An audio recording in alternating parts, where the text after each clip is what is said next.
limelight, cause I was all a dream. Never thought that hip-hop, never thought that hip-hop, never thought that hip-hop. Take it this I let my tape rock to my tape pop. Now I'm in the limelight, cause I was all a dream. Never thought that hip-hop, never thought that hip-hop, never thought that hip-hop. Take it this far. What's good, y'all? I'm your boy Diesel, and this is Turning the Table Podcast. Now, today I'm going to get into this forever-lasting debate on who's better, Jay-Z or Nas. But we're going to have the conversation a little different here. I'm only focused on the beginning of their careers. Who started their career off better? So this is how we're going to do it. We got Nas Illmatic versus Jay-Z Reasonable Doubt. So first we're going to go with Nas Illmatic. That came out first, so that's where we're going to start. Now, we're going to pay attention to this right here. Right here. This is very important to who won this battle right here. Illmatic came out in 1994. Nas was 20 years old. 20 years old. So he was like 18, 19 years old writing that craziness that's on there. That's crazy. The album, 9 songs, 38 minutes. 9 songs. I think it's 10 songs with the intro. We're doing 9 songs, 38 minutes. That's crazy. So it's probably 10 songs, 38 minutes. So it's probably not even 38 minutes. But that's all it is, 38 minutes. Now, if I had to rate this album 1 out of 10, I'm going to give this a 10. Same thing I would give Reasonable Doubt. That's why this was tough. But definitely giving this a 10. This one, the production is dope. He giving you stories. It was a hit of his time. You heard it then. When you listen to it now, and you still know that. He got crazy, crazy bars on there. I'm going to give you some. On Life's a Bitch, he say, I switched my motto. Instead of saying fuck tomorrow, that buck that bought a bottle could have struck the lotto. Like, thought-provoking bars, you know what I mean? Thought-provoking bars. New York state of mind. Inhale deep like words on my breath. I never sleep, cause sleep is the cousin of death. Come on, man. We still saying that. We still saying that. It's kids out here saying sleep is the cousin of death now and don't even know why they saying that. They don't even know why they saying that. The world is yours. I'm out for presidents to represent me. Say what? Another classic line that's said today. Something that Jay-Z sampled. We're going to get into that a little later. But yo, again, another classic bar from this album. Halftime. You couldn't catch me in the streets without a ton of reefer. That's like Malcolm X catching the jungle fever. Come on, yo.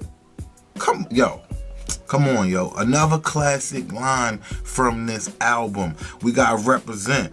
Somehow the rap game reminds me of the crack game. Used to sport, I ain't even gotta say no more. You know that line. Another classic line off this album. So this album is just one of the most classic albums in hip-hop history. It started, it was very important for where the East Coast, West Coast thing was at the time on who was running hip-hop. One of my favorite songs, One Love, where he give you the story of Queens. He takes somebody like me from Baltimore and he take you in Queens and he put you there and you can see it and he telling these stories. But then he did it creatively. He did it with On the Jail phone call, so that was just insane at the time. Another one of my favorite songs, Memory Lane. Another one of my favorite songs, It Ain't Hard to Tell.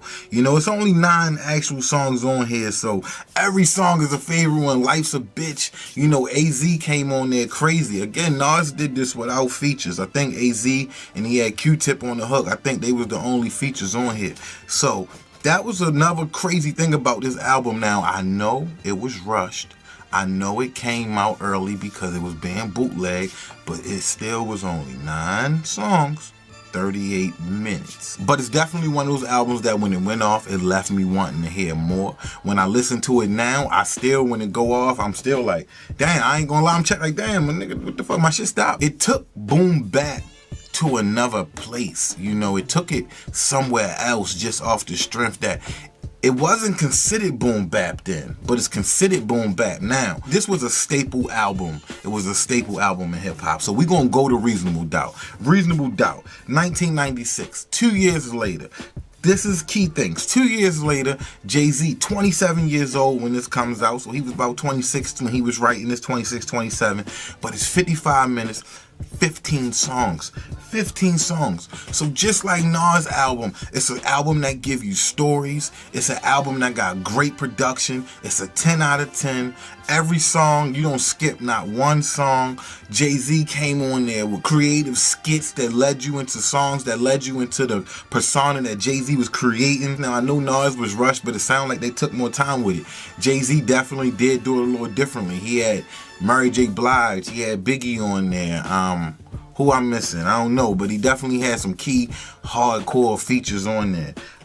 Some of my favorite songs on there: 22 Twos, Friend or Foe, Coming of Age. Now, all three of those songs are creative songs. You talking 22 Tools where he give you 22 tools in the verse. That was crazy, especially for his time. That's crazy now. Coming of Age, he wrote the whole song, wrote Myth Bleak joint, and it was almost like who introducing you to who Jay-Z was, and then he was introducing Myth Bleak on some music side, but he did it on the street way. You gotta listen to it if you ain't heard it, but if you watching this video, you heard it. Friend or Foe, oh my gosh, man. Then when he came out with the video for it on the Streets Is Watching soundtrack, Friend or Foe, man, that's the whole story. It just, again, was another way of starting to create and introduce you to who Jay-Z wanted y'all to know who he was. Brooklyn's Finest with Biggie. But when it comes to which one I would say was better for me, which one, because I got to pick one for this fight, round one, I got to go to Reasonable Doubt. And the reason why was because it was longer. You got 15 songs, 55 minutes versus 9 songs, 38 minutes. 38 minutes versus 55 minutes. Now, I do sit back and think, like, if they didn't put this out and he had more time with it, what would those other 6 songs would it be? Would he have got the features? Would he have got a crazy female singer on the hook? Would he have did it by himself like he did the rest of the album and came up with some more creative stuff? Would it have been some of what was on It Was Written on here? So I question that, and when I listen to it, one of the things that make that album so great is that it leaves me thinking with that. But when it comes to round one, Reasonable Doubt, it takes it. It's just and let me tell you this. He was supposed to win that. Jay-Z was 27 years old. This was 2 years later. He got like 2 or 3 different samples from It Was Written on there. So It Was Written definitely influenced it, and it just made it just was a better version. On 22 Twos, I dip spicker quicker than you ever seen. The minister pain, next the minister screaming your name at your wake as I peek in. Look in the casket, feeling sarcastic. Look at him, still sleeping. Yo, Jay-Z was spitting on there. We not gonna say that Jay-Z got out-rapped. He didn't get out-rapped on Reasonable Doubt. Nas was rapping on It Was Written. Illmatic, but he didn't get out-rapped. You know, life short, so play hard, stick hard, and the only time you love him is when you dick hard. Cashmere Thoughts. Yo, come on. Y'all still quoting that one to this day. On Friend or Foe, he give you draw. Better be Picasso. You know the best. Because if this is not so, God bless. Come on, yo. My hand around the collar, feeding the cheese. She said it tasted dollars was shitty, so I fed her 50s. About his whereabouts, I was convinced. I kept feeding the money till his shit starting to make sense. Yo, come on, The Evils, yo, another crazy song. Every song on there. Even if it ain't sunny, hey, I ain't complaining. I'm in the ring doing a $140 hydroplaning. What, shorty, where you disappeared, son, maintaining? Put myself in a position most these rappers ain't in. Come on, yo, you hear it?